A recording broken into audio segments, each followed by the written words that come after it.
Müəllim dedi, bəs paltarınanı? Dedim, atama demişəm, alacaq. Halbuki ala bilməyəcək. Sadəcə olaraq müəllimə o sözü dedim. Hələ heç deməmisiniz də. Deməmişəm, heç evdə də deməmişəm. Uşaq idik, saqqızların içindən kartlar çıxırdı və orada Qalatasarayın formasını 11 dənə kartını kim toplayırdısa, aparıb verirdin həmin mağazinə, oradan sənə dəst paltar verirdilər, şortiqlə koftasını. Mən də Qalatasarayı topladım, 11 kartı apardım, verdim dükana, mənə oradan şortiqlə kofta vermişlər.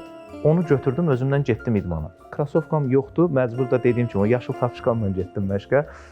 Bir məşq getdim, ikinci məşq o da Allahın bir işidir, o insanı çıxardı mənim qarşıma. Mübariz müəllim deyə bir şəxs var idi orada. Biz uşaq idik da, eşidirdik imkanlı şəxslər, çox insanlara dəstək duran, hörmət edən, çox belə bir ziyalı var idi.